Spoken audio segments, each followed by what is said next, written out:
Vous venez de recevoir un message Mio et vous voulez savoir comment répondre. C'est simple. Lorsqu'il est en jaune, c'est un message que vous n'avez pas encore lu. Vous cliquez dessus. Voici la visualisation du message. Donc, vous avez de qui il provient, à quel moment vous l'avez lu ici, la date, et vous avez un fichier ici vous a été envoyé que vous pouvez télécharger sur votre poste. Pour répondre, vous avez le bouton «Répondre» ou «Répondre à tous» s'il y a plusieurs, envoyeurs, «Transférer» pour l'envoyer à une autre personne et vous avez aussi une version imprimable si vous voulez en conserver une copie. Si vous ne voulez pas conserver le message, vous pouvez le supprimer. Pour répondre, tout ce que vous avez à faire, c'est de cliquer sur le message, vous cliquez sur «Répondre», vous donnez votre réponse.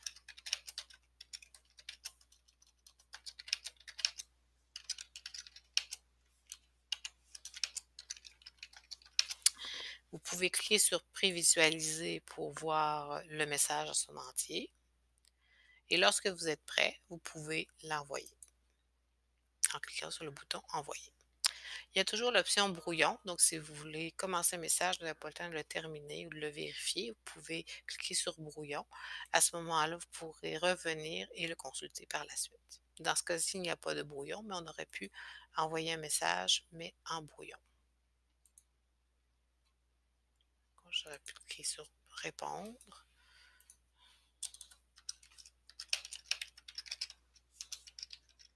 Et je vais le sauvegarder en brouillon. Si je retourne dans ma boîte de réception, j'ai mes messages. Je vais retourner dans brouillon. J'ai le message que j'ai mis en brouillon pour l'instant. Je clique dessus. Je clique sur le bouton éditer et je peux continuer le brouillon.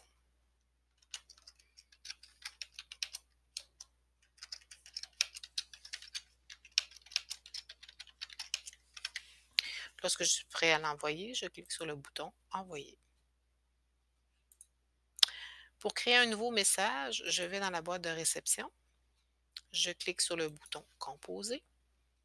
Je clique sur «Ajouter ou modifier les destinataires» et je cherche les destinataires. Si c'est un message qui est destiné à mes classes, je vais aller chercher mes groupes et je vais pouvoir ajouter tous les individus de la classe ou aller chercher seulement quelques individus.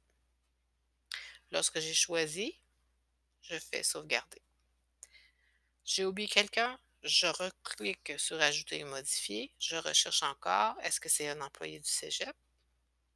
Oui. Je pourrais chercher par département, par service, par individu,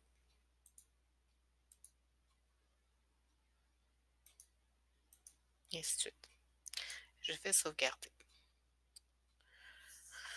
Je peux masquer la liste des destinataires, par exemple, si je veux envoyer un message suite à une mauvaise note à un examen, je pourrais sélectionner mes étudiants, masquer la liste. Donc, l'étudiant va recevoir son résultat ou son commentaire comme s'il était le seul, alors que c'est le même message qui est envoyé à 3 personnes. Je peux joindre un fichier en cliquant sur «Joindre un fichier». Je vais cliquer sur «Choisir un fichier». Je vais aller sélectionner le fichier que je veux envoyer. Je vais cliquer sur «Ouvrir».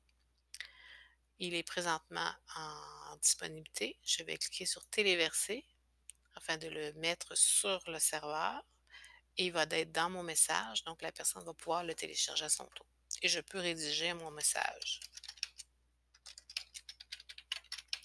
Ici, vous avez la signature électronique, mais vous pouvez la changer. Comme par exemple, si je ne veux pas envoyer mon numéro de téléphone, je pourrais le faire, mais ma signature électronique, elle, reste intacte dans ma boîte.